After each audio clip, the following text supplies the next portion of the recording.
Olá, sejam bem-vindos a esta série de aulas onde estudaremos como é possível aumentar o faturamento da nossa empresa por meio da tokenização.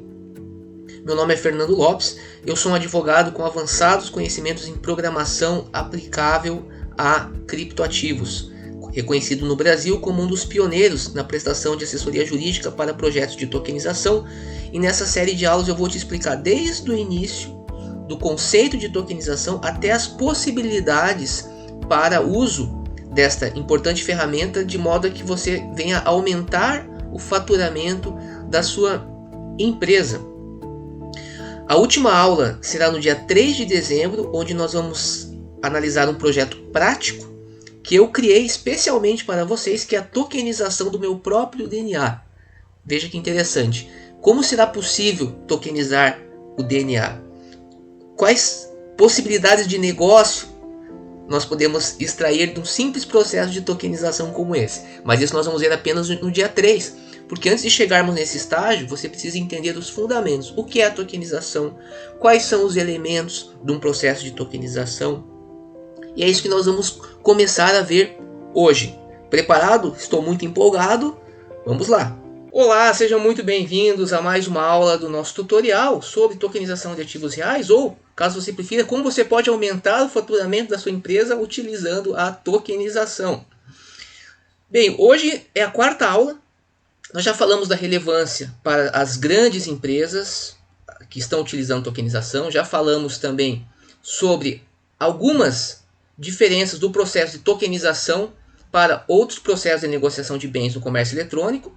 Falamos sobre o conceito de token e também, falamos sobre o conceito de token basicamente. Falamos, claro, que os tokens eles são negociados numa rede específica dentro da internet. Uma dessas redes é a chamada, e a mais importante, é a rede Ethereum. Então, se você não assistiu às demais aulas, não entende absolutamente nada sobre tokenização, sugiro que veja as aulas anteriores, porque hoje a gente vai dar prosseguimento nas explicações. Estamos ainda no básico do básico para aquele que nunca ouviu falar sobre tokenização na vida. Perfeito? Bem, então vamos lá, né? Nós já sabemos que o token, então, ele é criado a partir de um smart contract, que é um número que tem suas propriedades numéricas, como uma quantidade de decimais. Ele tem também um nome, um símbolo, e pode ser transferido de forma direta ou indireta. Também falamos que essa transferência ocorre em uma rede distribuída de computadores, que de alguma forma realizam a validação dessas transações. O que é realizar a validação das transações? Por exemplo, se Bob quer transferir um token para Alice, quer transferir 10 tokens, eu preciso, como validador, verificar se de fato Bob possui essa quantidade de tokens que ele pretende transferir. Isso faz parte da validação. Bem, o que nós não falamos ainda são as características dessa rede distribuída. Porque vejam, nós falamos que fizemos a distinção entre uma rede como Ethereum, que é uma rede distribuída, ou seja, qualquer pessoa pode fazer parte da rede. Ela é formada por computadores que estão distribuídos por todas as partes do mundo, e falamos que essa rede ela é capaz de processar pagamentos, algo que é totalmente atípico na história da humanidade, uma vez que os processamentos de pagamentos sempre estiveram relacionados a instituições privadas. Hoje, por exemplo, no âmbito internacional é muito utilizada uma cooperativa de bancos chamada SWIFT para fazer o processamento dos pagamentos. Então, como que pode? Simplesmente eu rodar um software e eu ter uma segurança. E veja que essa segurança ela é tão grande a ponto do Banco Central estar com um projeto de tokenizar a nossa própria moeda, os depósitos à vista. Foi falado também, temos vários vídeos no canal sobre Drex. E ele pretende ter uma interoperabilidade com a rede Ethereum, ou seja, ele pretende que as pessoas possam utilizar a Drex no âmbito da rede Ethereum.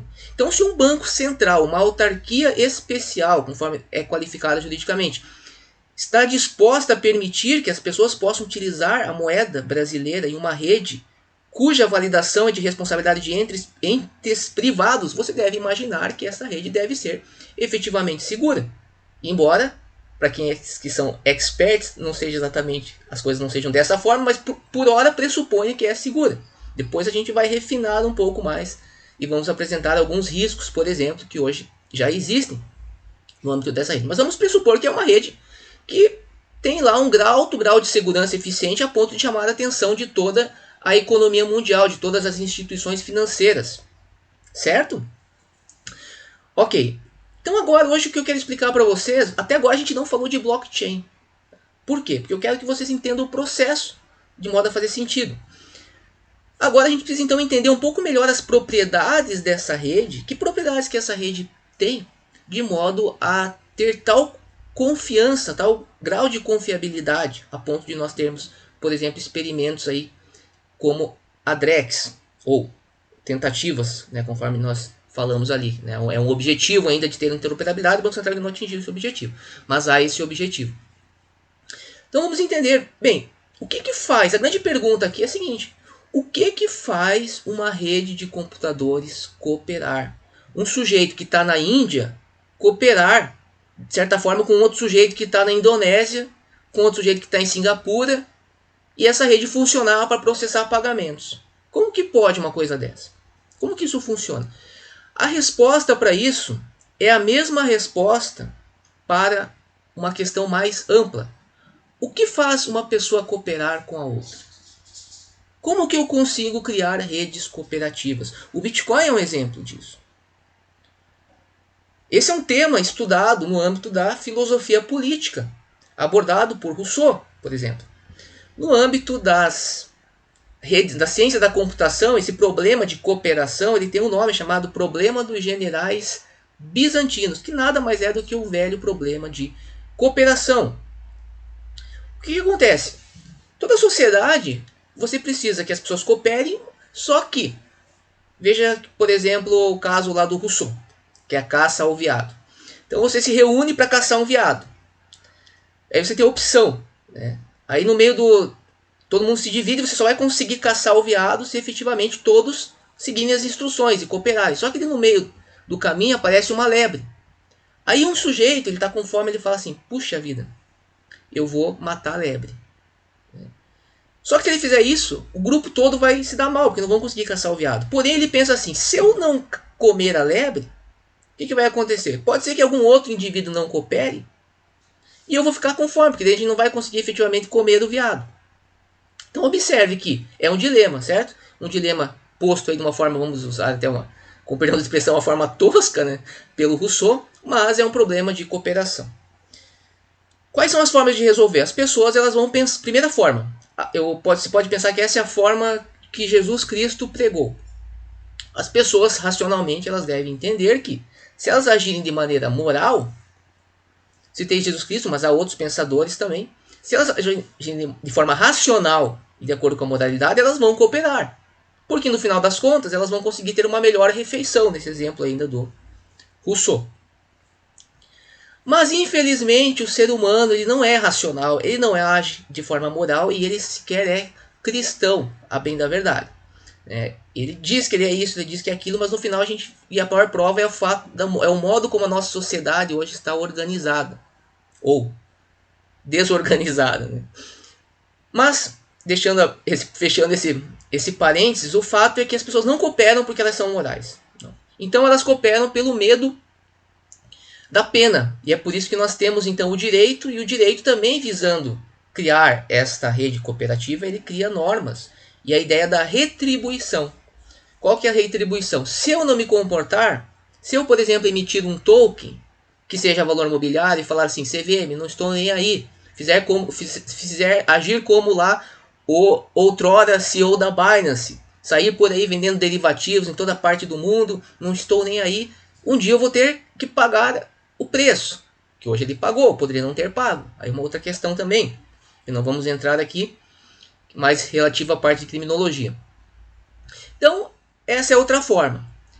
A rede Ethereum, assim como a rede Bitcoin, ela não utiliza de nenhuma dessas formas. Ela não acredita que as pessoas vão atuar de forma moral e também não atuam desse sentido da retribuição, no sentido de ter um ente central que irá aplicar normas contra essa pessoa, certo? Normas punitivas, de caráter punitivo.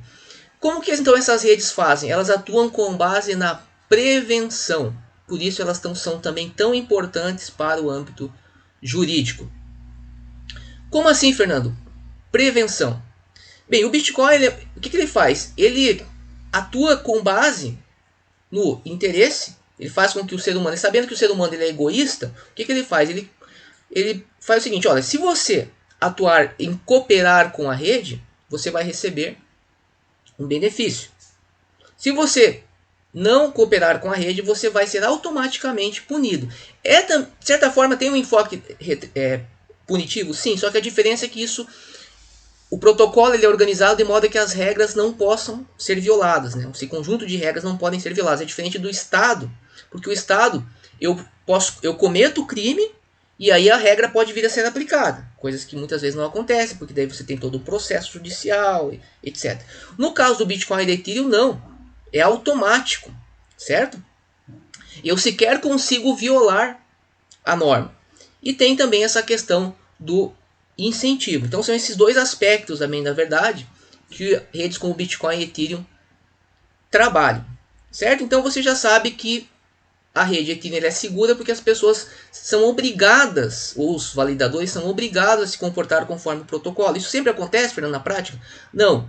Tá? Mas funciona de modo a que você possa... Nada no mundo é 100%, funciona 100%. Se tudo para funcionar no mundo tivesse que funcionar 100%, não existiria absolutamente nada. Porque tudo é inseguro. Mas o fato é que ela atinge o nível necessário para provocar uma verdadeira disrupção no âmbito das finanças, que é o que nós estamos observando aqui. Certo? Então espero que você já tenha entendido isso. Tá? Para finalizar, a gente não vai entrar tanto em questões tão técnicas específicas, mas porque eu quero destacar os pontos importantes para que você tenha domínio em relação à tokenização de bens reais. O que acontece? Quando você vai enviar uma transação, então você já sabe que você é um usuário, ele vai enviar uma transação para a rede, certo? Ou ele vai enviar essa transação para um dos validadores. Esse validador ele vai precisar então fazer a validação dessa transação. Enquanto essa transação for validada, ela fica no que nós chamamos de um pool de transações. Vamos ter um curso aqui falando sobre essa questão. Esse pool de transações é público, qualquer pessoa pode ver as transações que ocorrerão na rede Ethereum, e isso gera problemas. Vamos ter um tutorial específico sobre flashbots que vai tratar dessa questão. Um spoiler aqui. Mas por hora, então essas transações elas ficam ali públicas, elas precisam ser validadas.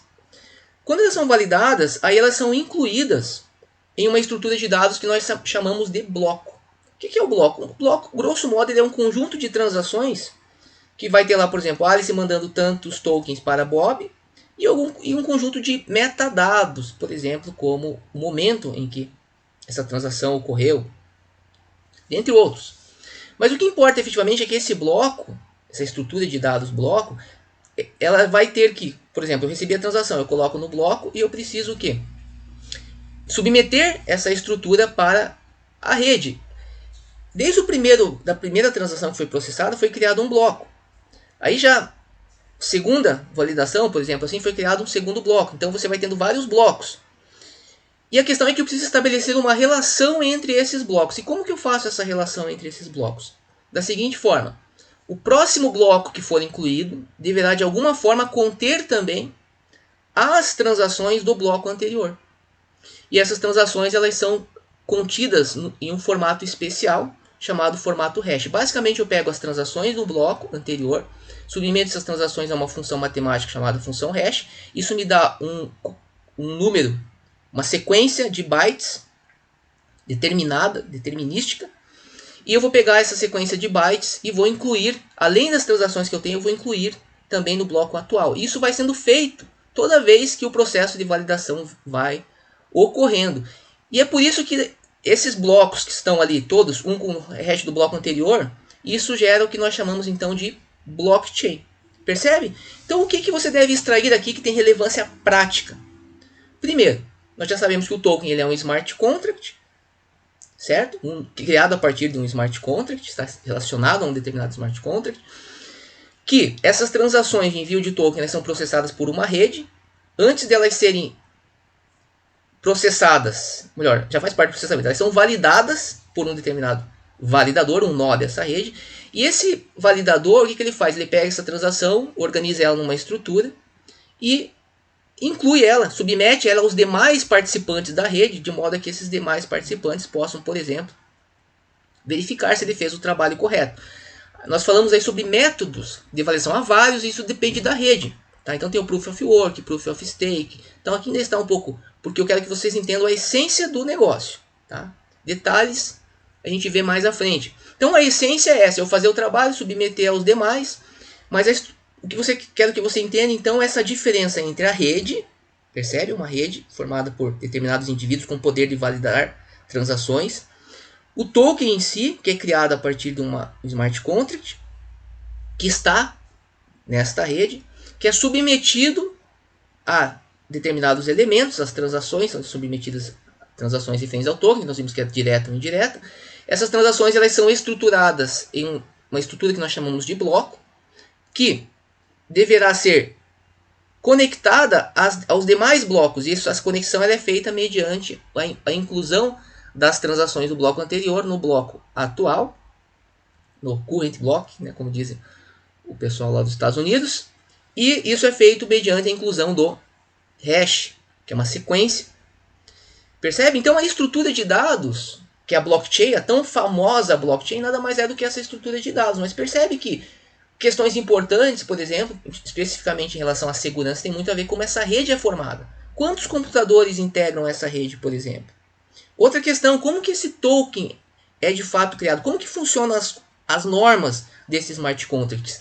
É esse tipo de questão que o advogado especialista deve conhecer a fundo, porque é esse tipo de questão que vai ser discutida em processos quando você vem a ter problemas, percebe? Mas aqui nós estamos apenas no começo, certo? Então nós encerramos essa parte com um overview, mas eu acho que até bem aprofundado de como que funciona o processo de tokenização de bens reais, ao menos o início. Diferenciamos os principais aspectos envolvidos nesse processo, que seriam aspectos mais técnicos. Ok? Lembrando que, como eu já disse aqui, para quem quer saber como funciona o Smart Contract na programação, nós temos aqui um tutorial gratuito que te ensina do início ao fim como criar um token. Ali você vai ver todas as funções. Perfeito? Então, a partir da próxima aula agora, a gente começa então a entrar em questões mais relativas à parte de negócios. Uma vez que as questões técnicas, aquilo que eu entendo que você precisa saber para que nós possamos avançar, eu acredito que você já deva saber agora, e agora faça o tal do, né, faça a sua própria pesquisa, como o pessoal fala, né, do your own research, de modo que você sempre lembre da regra, né? A regra da criptoeconomia você não deve confiar, você deve fazer a sua própria busca. Mas eu acredito que avançamos bastante e na próxima aula continuamos.